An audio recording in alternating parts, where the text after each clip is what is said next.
So my dad was, he was trying to get to where he could go and be without any of us to kind of free up and go for a little bit of a time. And he was always forever picking up hitchhikers. And in that era, we're talking about in the 70s, that wasn't really that abnormal. But he picked up a couple guys, befriended them. They wound up staying with us. And so he thought, well, heck, this is a perfect situation. So he took off for a few weeks, and we had the hitchhikers were the adult supervision for a few weeks. Welcome to the FamilyLife Blended podcast. I'm Ron Deal. This blended podcast helps, well, we hope it helps blended families and those who love them to pursue the relationships that matter most.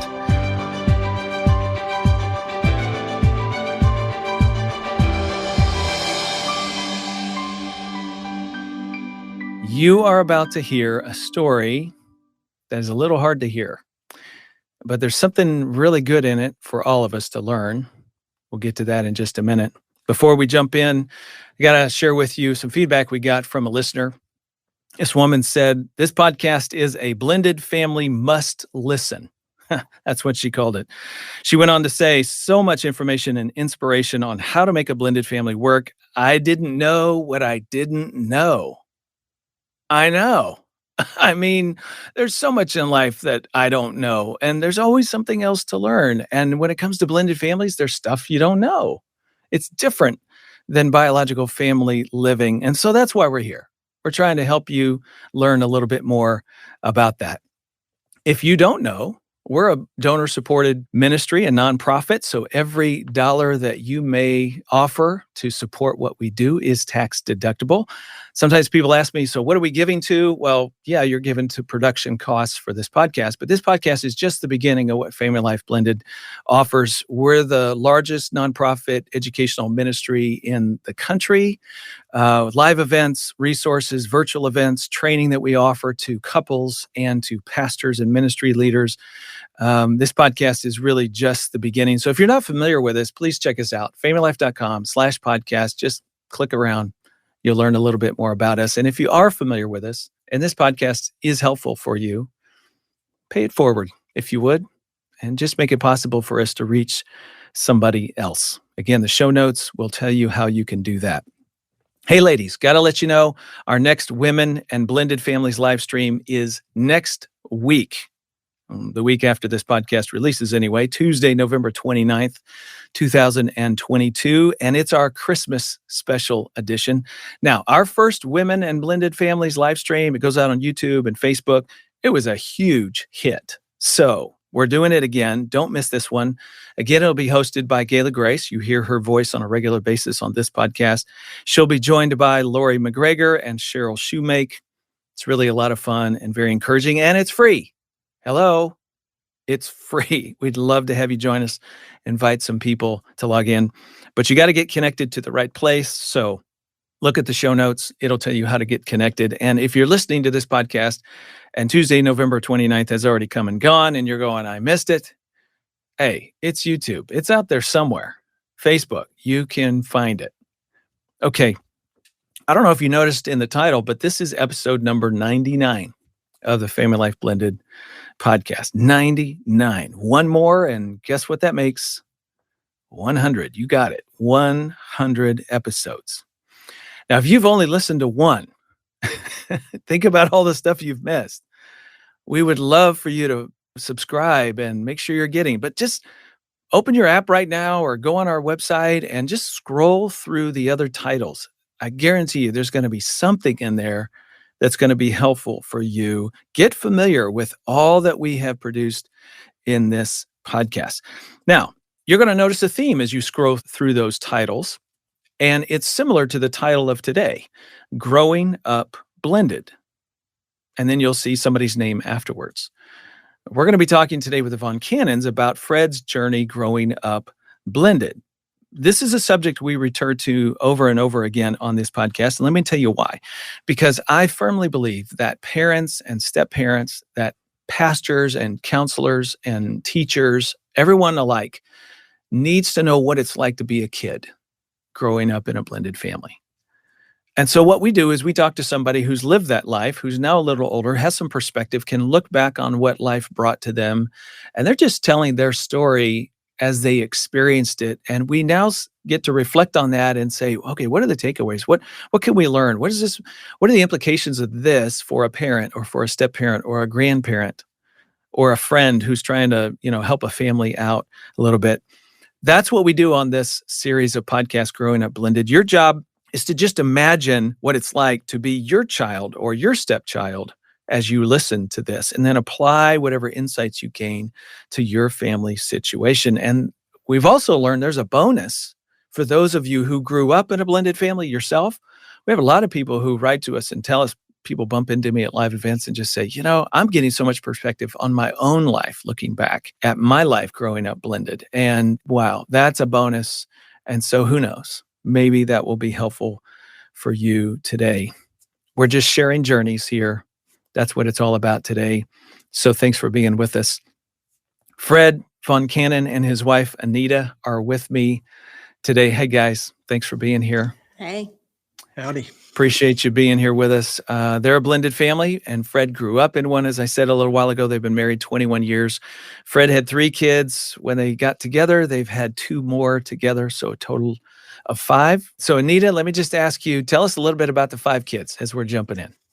Yeah, so I always say, if people ask, that we have 2 plus 3 kids. So the 3, I say, came as a package deal when I said I do. So they were all teenagers. We jumped right into exciting times of parenting when we got married. And let's see, we have Anthony is the oldest, and he just turned 40. And Stanton is about to be 38. And Leslie is about to be 36. And then we have Maggie, who's 18 and just went off to college. And Morgan, who is about to be 17 and is in high school, a junior in high school. Wow, 18 and 17. So Mom, you just sent your 18-year off to college. How you feeling about that? Yep, we're good. We're good.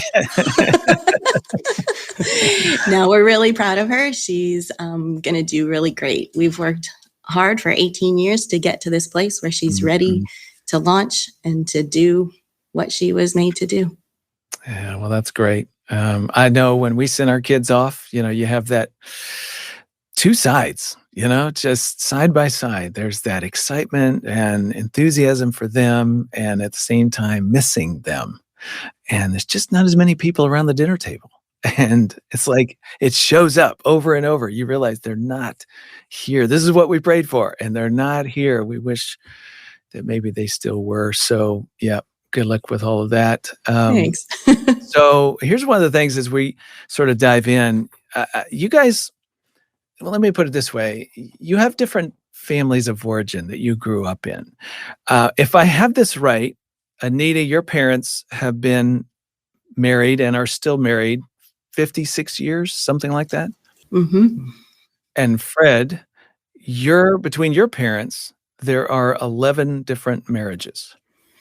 Yeah, not the traditional path. So my dad was married 8 times and my mom 3 times. So yeah, there's a lot of marriage, a lot of divorce, a lot of some murder and suicide. There's all kinds of stuff that ended marriages. But 11 of them.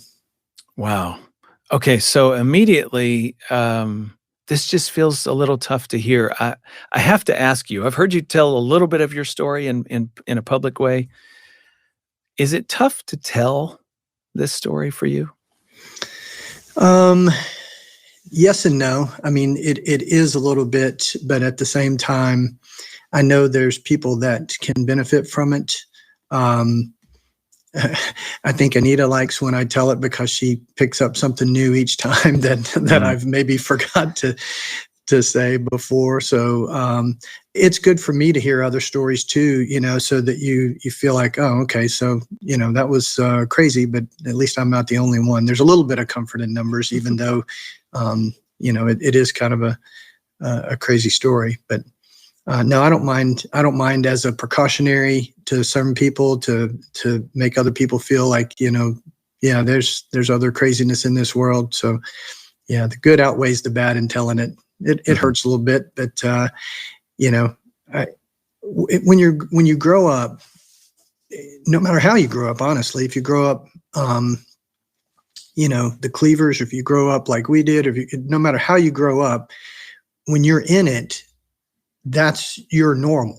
I mean, everything else is abnormal. You're the normal, right? You just have a frame of reference of you because that's all you know. And then as you get a little older, and that could be, 10 or it could be 30, as you're looking back on things and going, that type of thing. So as you have more perspective, you have more perspective, and you have more time and more layers of the onion to peel back and trying to understand what and why and all that type of thing. But when you're going through it, it's your normal. As crazy as it may be, it's still your normal.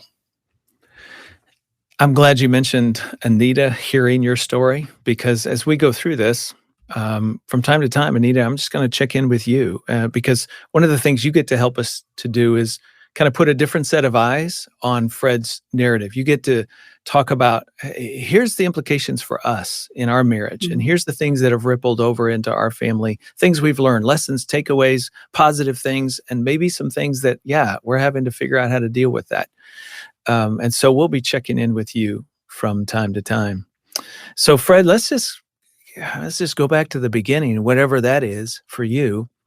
Again, the point of this Growing Up Blended is for you to sort of tell it from the experience that you had as a child. Not so much your now grown, mature adult self, but from a kid's point of view. What do you remember about your family first? And just walk us down that road. Well, as a kid, we moved a lot. And so just, always moving, always getting used to a new place and new people and then, moving again. I always say we moved a lot at night. My dad wasn't the greatest at taking care of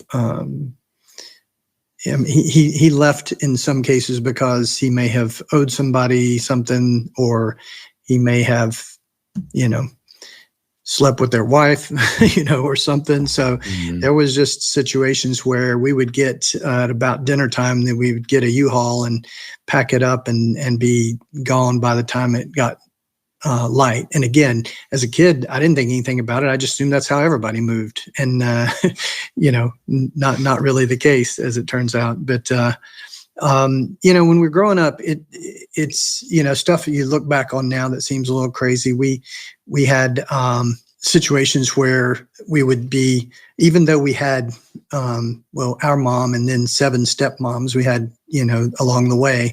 There was never really that much time where it felt like anyway that we had a stepmom around. Our mom and dad were split when I have a brother that's a year older, brother that's a year younger. So we were 2, 3, and 4, or 1, 2, and 3. I mean, we were basically really small.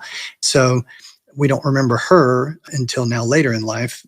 But the stepmoms would kind of come in for maybe feels like just a few months at a time, and then they'd be gone. So most of the time, a lot of the time, it was just growing up with my dad, who was a very, his way or the highway, very strong disciplinarian. We got literally, a belt whipping pretty much every day of our life. And so that was something, again, I just assumed every other kid, did. And, but, he would always be traveling. He would want to go somewhere. So he'd leave. We have a half brother. We have lots of half brothers and sisters, as you might imagine. We had a half brother that came and stayed with us a few summers, and like when we were, 8, 9, 10, 11. And so there would be 4 boys there and him, and he would take off and go to Missouri. We lived in Southwest Virginia at the time, and he would go to Missouri and for a couple of weeks. And so he would leave us there for a couple of weeks on our own. And then he got to where he would take 2 of us with him and leave 2 of us at home. So, we might be, we had 300 acres, a bunch of cattle. We had chores that we did every morning for an hour, hour and a half. And then in the evening when we got home from school, and we were on dirt roads forever. It was about an hour school bus ride. And so when we get home, we'd do our chores, but we would be on our own for a couple of weeks at a time when we were 9 and 10 years old. So, wow. Okay. Let me slow down just a little bit there. a young kid and you've got a younger brother.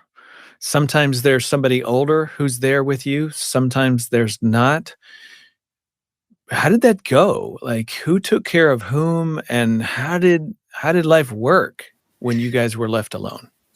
Well, for the most part, we just, as you can imagine, what a few 9 and 10-year-old boys would do to a house in a couple Mm, weeks. But we always knew when he was coming home, he had it set. And this isn't cell phone era, so we just had to kind of remember when, oh, he's coming home Thursday or whatever. So we'd spend that whole day or the day before, trying to clean up the mess that we'd made for a couple of weeks. But we didn't. Again, it was just weird. We didn't think much about it being abnormal because it's just what we knew. And so he left us enough food and food for the animals. And so we just went through the same routine we would do if he was there or not. So, allowed us, if that's one way to look at it, required us to grow up a lot quicker than most, and not in a way that, like, I think kids today are being, pushed into growing up in a sexual way. We grew up in just a maturity, responsibility way, and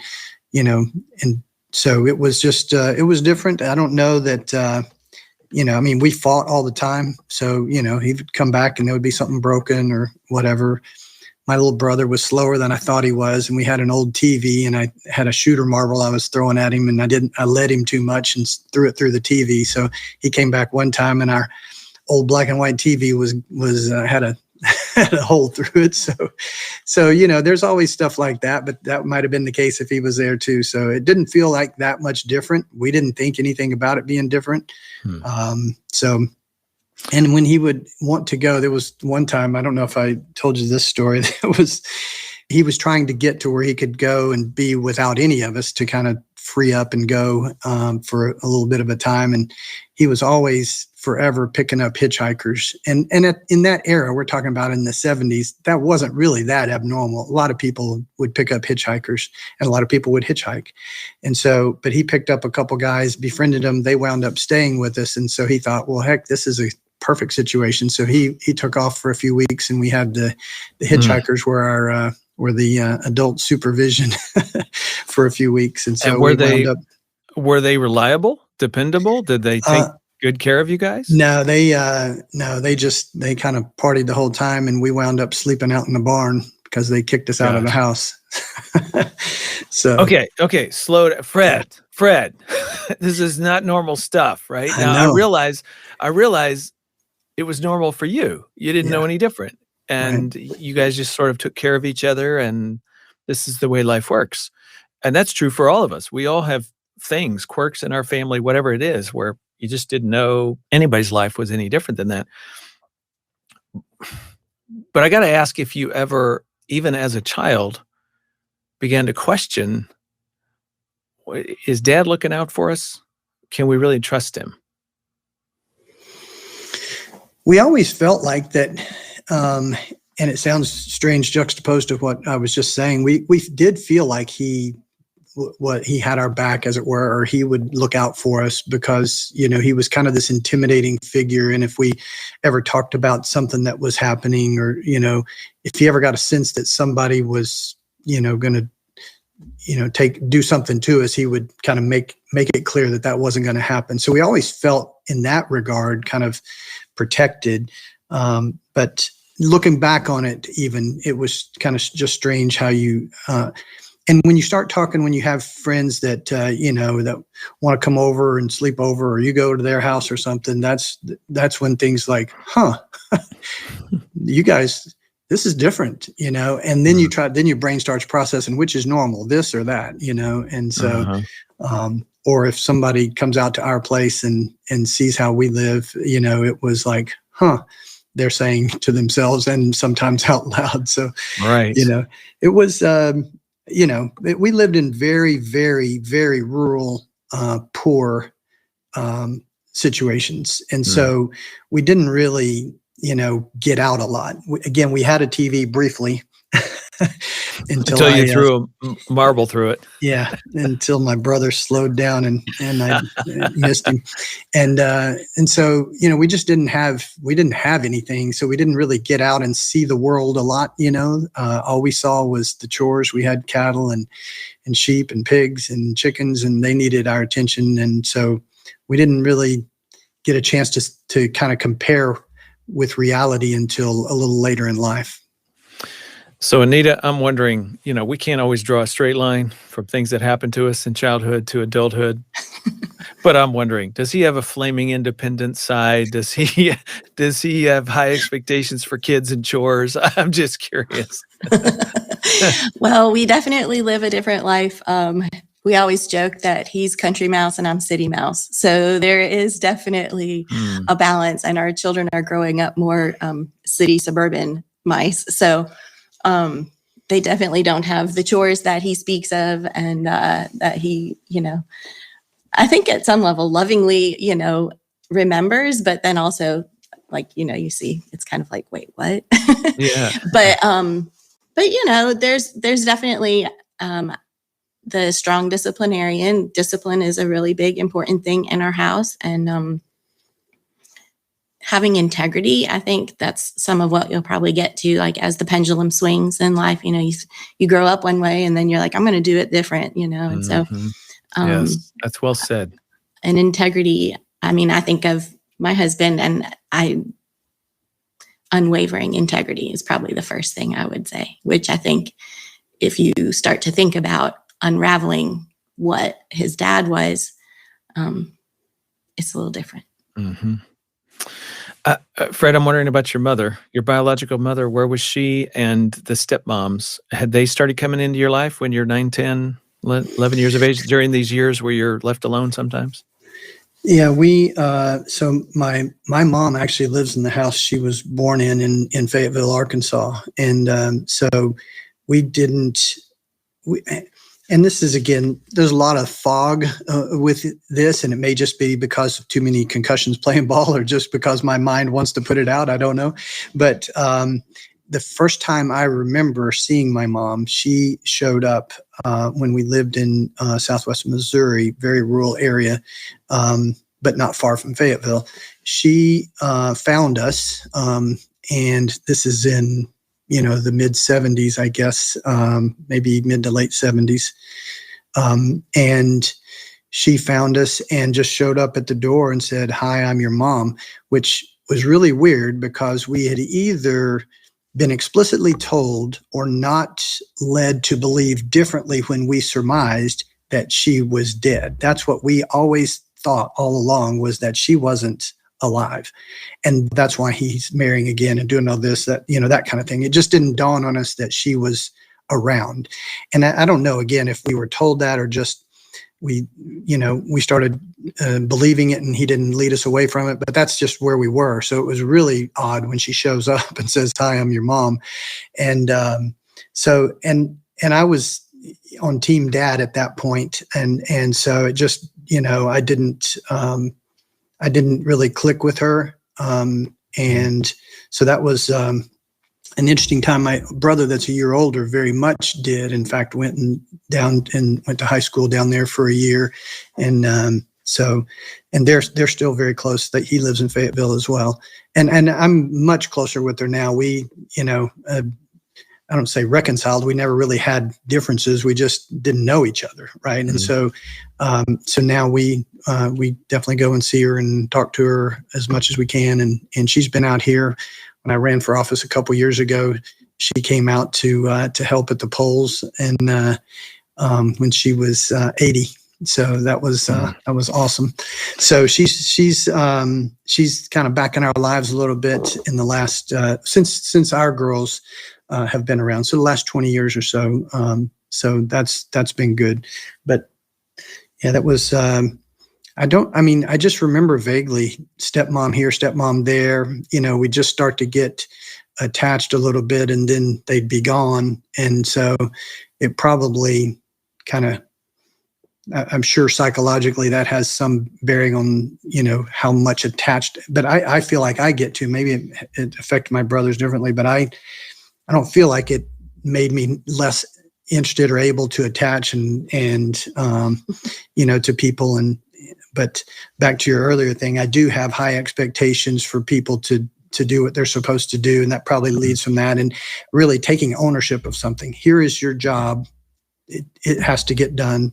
It doesn't matter what else gets done. This has to get done. That type of thinking is kind of how we grew up. And so that's taken with me into adulthood. So when we're hiring somebody or whatever, I just expect take ownership of what you've got, right? And you shouldn't have to be babysat about doing whatever your job is. So, and it might be chores for the girls, it might be whatever, but that's probably something that's carried forward.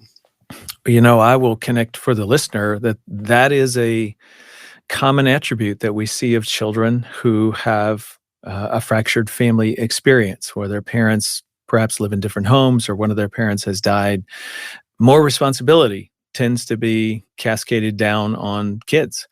And kids who grow up in that sort of environment tend to be independent and self-reliant and go-getters when they get to be adults, because there's something in them. They've just learned how to do that. Contrast that to, a child who grows up with somebody doing something for them all the time and never having to cook a meal or drive themselves to school even, which is a trend we're seeing more and more today with young people, interestingly enough, not getting their driver's license. So what I'm saying is sometimes there's good things that come about as a result of the responsibilities. You might even have called them burdens back then, and yet it makes you grow up in some ways that maybe you would not have, and that can really lend itself to being helpful in adulthood.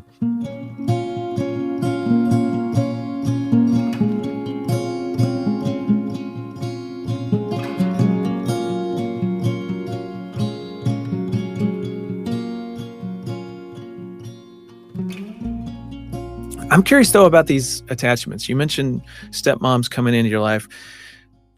Just that journey of, here's somebody new. I mean, put words on that. How did you trust yourself with them, or to them, I should say? Or how did you think about stepmothers, in your case, in terms of how they related to you? I don't think I really did. Would be the short answer to that. It was just, he was really good at running them off. He was, again, very physical with us, so I suspect he probably was with them. And it was a lot of this was short-lived, and he would have either taken their money or their dignity or whatever, and then ran them off, kind of a thing. And so I remember vaguely some, but I don't remember that level, or could even put my finger on it. Was there trust there, or how that worked?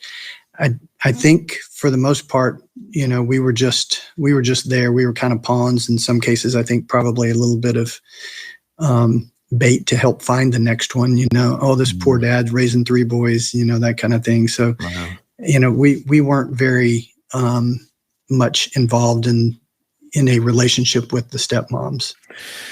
Okay, so this may feel like an odd question, but what did you learn about romance, about relationships, about acting in a trustworthy manner with someone in a close romantic or intimate relationship? What did you learn from watching Dad have that kind of serial relationships with other women?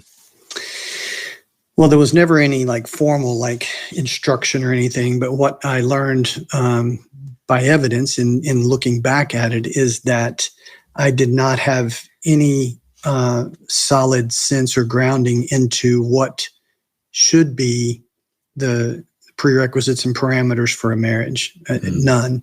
In fact, I got married at 19 years old.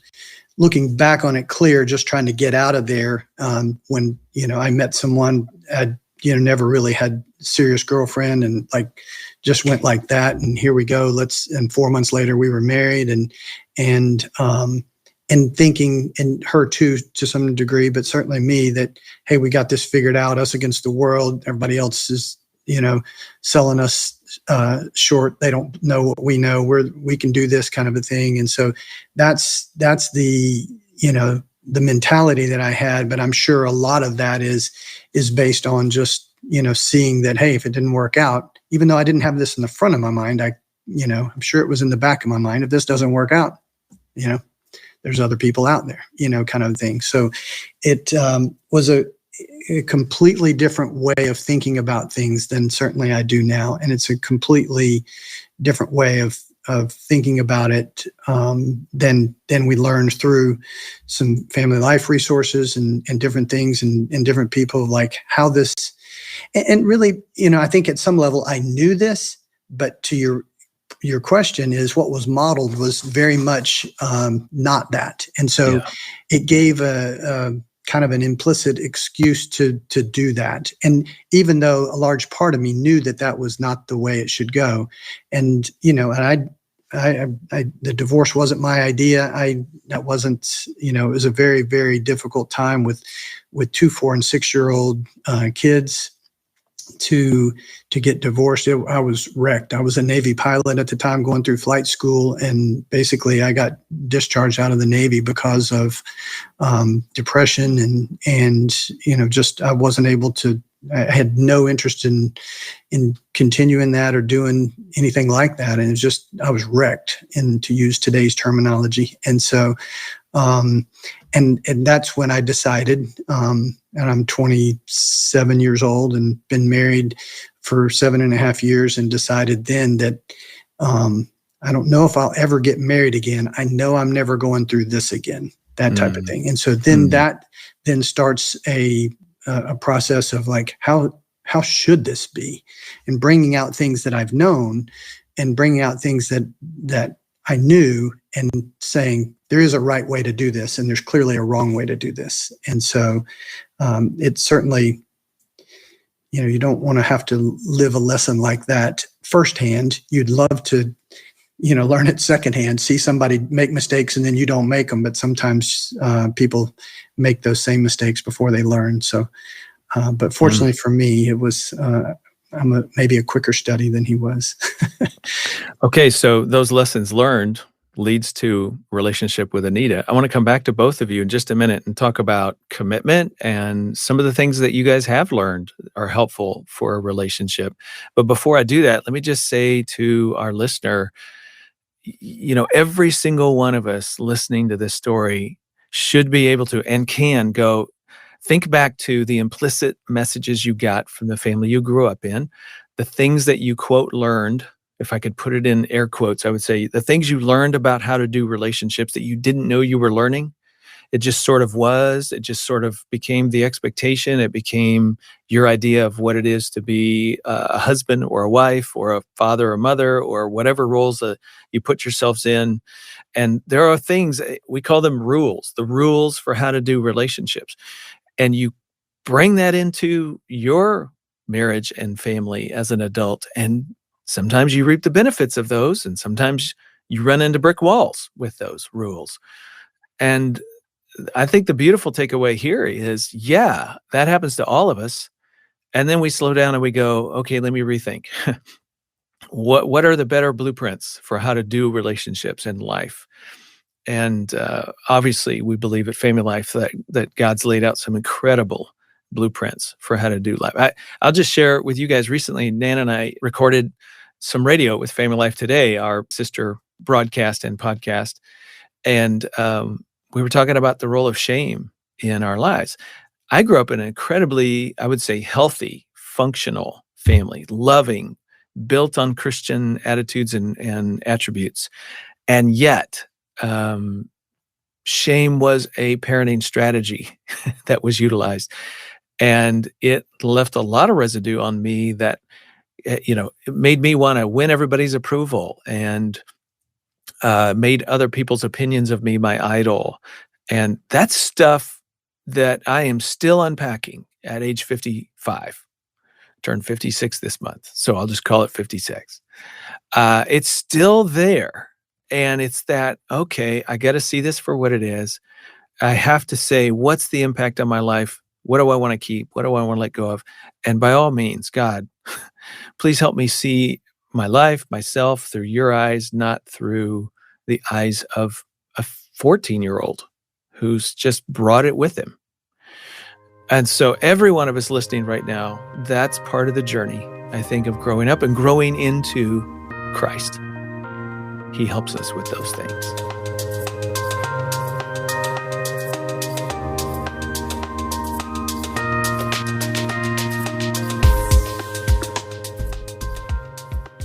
I'd love to hear from both of you. Just what are some of those things you've learned life has taught you guys that makes for good marriage, good family, and commitment? I want to just start with that because, Fred, you were noting how obviously commitment was not something you saw demonstrated by your father. And so your first relationship, first marriage, you sort of had that in the back of your mind. Well, if this doesn't work out, there's always something else. What would commitment say to that attitude? Yeah, that's not going to work for committed marriage. Yeah, that's not going to be a right. good foundation or a reference point. But, and I think that's part of our story too, is I come in with a completely different background. Not only have my parents been married for almost 56 years, but they still live in the house that I came home from the hospital in 47 years ago. And Wow. so, I mean, it couldn't be two more different perspectives that we came from. And even just sitting here thinking, like, what did I implicitly learn just from growing up in that house? I think, honestly, one of the things I think I see for us is obviously there's the marriage, but even more so to me is family, and just how I grew up with a brother and a two-parent, white picket fence kind of house, and cousins and aunts and uncles, grandmas, and, everybody in close proximity, and like getting together for holidays, and very traditions-based family, and so like there's things that just, they happen every year because, well, they happen every year. And so that was also something that wasn't modeled for Fred and was not a part of the picture growing up. And, what do birthdays look like and holidays and all of that? And he can tell you stories that are different than mine. And, and so then going forward into the like, okay, so what's it going to look like now? The 5 kids now, even different than like the first 3. Anita, let me just follow up real quick. There's a lot of people listening right now who are in your shoes. They didn't grow up in a blended family, but they married into one. And they married into complexity, and they instantly became a step parent like you did. And you married a man who has extended family. I don't even know how many people we could count, half brothers, whatever Neither the case do is. I. Half said, yeah, neither does he. And so what adjustment did you have to make, like stepping into that complexity? I think, just to be willing to adjust and to welcome everybody. And I think it's really interesting, like, I know this is all about family life blended and growing up blended. But I think, like, not only that is, we all have that story, we all have the background, but like just who we are, right? Like, so we have 2 different stories growing up, but we're still both as adults, very relational people. We both really see people and know people quickly. And so I think that's something, we're both very open people.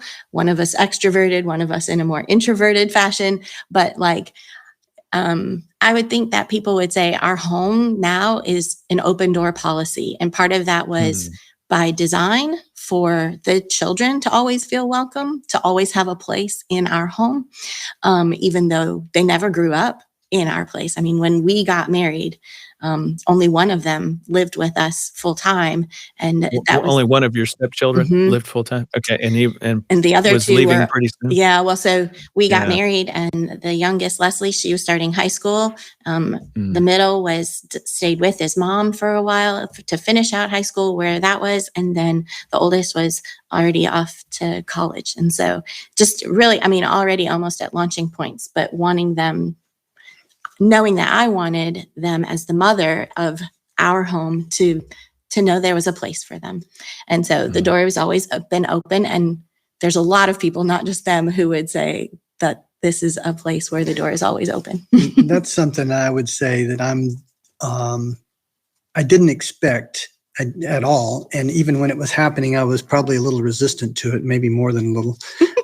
But what she's talking about is so true. We never had this concept of like family other than just us boys, that was it. And so because there was just my dad was the youngest by far. And so all of our cousins lived. He was a blended family. Yeah. Lived a long ways away. And we just didn't know any of our family. And then we didn't have, I talked about being poor. We didn't celebrate birthdays because there was nothing, there was no presents, no nothing. We didn't have, Christmas. We didn't have anything like that. So to then get married and go into someone who's where those traditions and all that is very important. It took a little coming around to it, and not because I didn't want to, just because that was so unnatural almost, which again, that was my normal. I'm the one that's abnormal and the rest of the world is, but I still had to kind of come around to it. And she's done an unbelievable job of normalizing and housebreaking, me and my family to a large degree. And you said it earlier when you talked about rules. That's perfect, because there are kind of just basic rules for things, right? And if you've never been taught those rules, we were taught certain rules, like, if you don't do what I tell you, you're going to get a whipping kind of stuff. We were taught those type of very actionable rules, but like rules for life, I couldn't tell you any that we learned growing up. So we had to learn them, which comes with a lot of pain and suffering. We had to learn them on our own. And so that's the thing that I will forever be grateful of Family Life is when I think late October of how many years ago? 6-7 years ago, we attended 8. Yeah, you're right. 2014. It was the fall of 2014. We attended an Art of Marriage that Chris and Mary Herndon led in Greensboro, and it was attached to a C12, a business conference.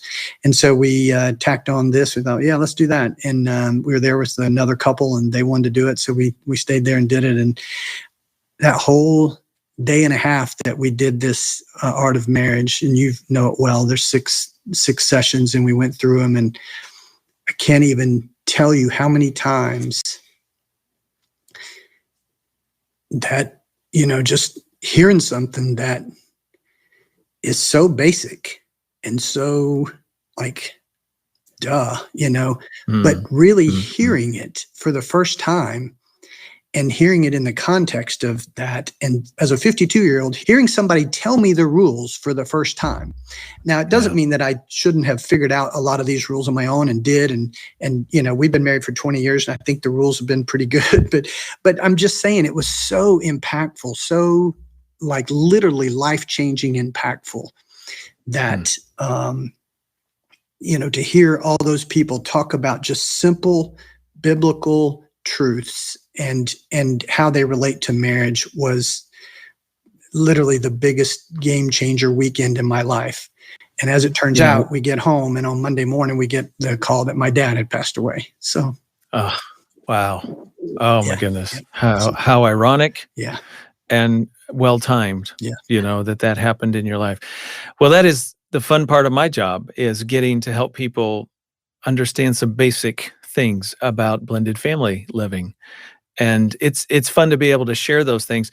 Like our video series, The Smart Step Family, for example, does just that. It just sort of walks through the elementary basic principles and yet the advanced principles of growing your blended family. And that's just one of many things that we are able to offer people.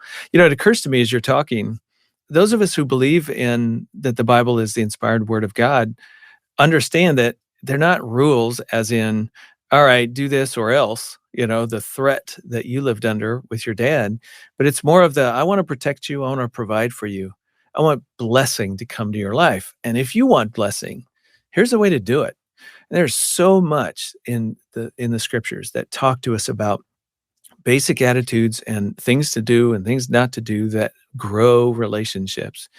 And so that's a fun part of what we get to do here. Okay, Fred, I gotta just ask this last question. You alluded earlier to murder and suicide, I think. You don't have to tell those stories, but is there a story there? You kind of teased our audience. And if they're like me, they're wondering, okay, what's that story all about? Is there something there you could share? When we were in Southwest Virginia, the stepmom that we had there, she had multiple sclerosis. She was in bed a lot, and we hear a gunshot. Next thing that we know, we had a cattle truck, a big cattle truck that hauled cattle, and our dad, ran us all out to the cattle truck, get in the truck, not in the cab, but in the bed. And that's where we spent the next several hours as the police were there and everybody was there. And so that was an interesting evening. We were probably 8 or 9 years old. And so that was one that kind of sticks with you. Tragic. And then, my mom was married to my dad, just for the three of us boys, and then she she remarried and was married a long time to a guy, and wound up leaving him for a really bad guy, really just character wise, and he just wasn't a good guy. And her husband finally talked her into coming home, and then she did. She came home, and then the other guy came into the home and shot her husband and murdered him. So that's how that marriage ended. Wow. Those are tragic stories. Things like that leave a residue on your heart. It may not be huge for you because you may not have had a strong attachment to those people, but it just sort of is there. One of the things I know you guys are trying to do is change your legacy. That's it. That's exactly it. Tell us a little bit about that passion in you to make your family story different than the one you had. This will be one of those times where when I can't, I'll just pick up. If I get choked up, you go. That was probably the biggest, if I had to point to one thing in that Art of Marriage 8 years ago, it would be the idea and the concept and the just really intentional thinking about legacy. I don't know that many people, maybe people do. I didn't. I'll just start with me. I never thought about my legacy in a formal way, like sitting and thinking, what do you want your legacy to be? I mean, you make decisions in the micro that affect the macro, right? But I never really thought about it like on purpose. What do you want your legacy to be?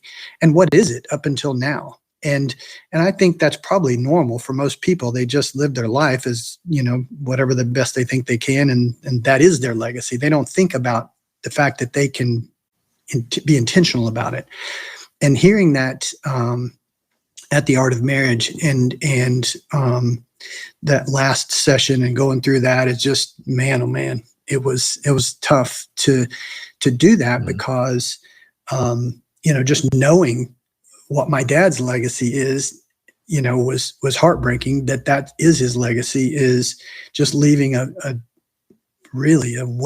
tidal wave of destruction in his wake. And was the smartest, good looking, strong. I mean, he had everything going for him and just wasted it on everything being instant gratification, whether it was, some wheeler dealer business deal or whether it was some woman or whatever. Everything was instant gratification. And that I saw firsthand and really started thinking about it starting that day 8 years ago, of what that really means and what is his legacy. And then more importantly, oh my gosh, what's my legacy going to be? What is it if I died today? What is it? And what if we drew a line in the sand and say, this is what we're going to be intentional about, not because I want some statue or something, but just because I want to be intentional about what we're leaving and how people see what was that person about. I know what my dad was about. I don't want to be about those things. And so it was, man, that hit me like a 10-pound hammer that day. And it's been front and center, literally every day since. Yep. Anita, what would you add to that? Just that we really wanted to be intentional about marriage and the role of marriage and building the family, and knowing that there was a lot to overcome from his past, growing up as a child, from the early years of his adult life and the first marriage. And then, again, this was 8 years ago. We were already married for, over a decade. And I would say we had a good marriage. I had no complaints. He figured it out. And, but kind of in that, like, just going with the flow one day after the next and not really being too intentional about it. And so a lot changed then. And, I think we're very different in our purpose and our focus and our mission as a couple and as a family, what we're all about. Serving others has always been something like I grew up with, but then like serving others in this capacity of marriage ministry, family ministry, reaching out to people to let them know that just because it was a certain way, it doesn't have to be a certain way. Fred, Anita, thank you so much for being with me today. I appreciate it. Absolutely. And to our listener, if you want to know more about them, just look at the show notes. And if you want to leave us a question or a suggestion for a future podcast episode, feel free to do that as well. And by all means, if you have not yet subscribed to Family Life Blended, please do that. We want you to catch every episode so that it can be a blessing to your life as well. And if this has been helpful to you, would you do me a favor and just share it with somebody? Whoever comes to mind right now, just forward the podcast to them and encourage them to listen to it. Don't forget, the next Women and Blended Families Christmas special is coming up very soon. It'll be on Facebook and YouTube live stream next week, Tuesday, November 29th, 2022. The show notes will tell you how to be a part of that. Okay, next time on Family Life Blended, we hit episode 100. And Gayla Grace is going to be here with me. We're going to take you behind the scenes, and we're going to be talking about some of the things that we have learned doing these interviews, these 100 interviews. I hope you will be with me for that.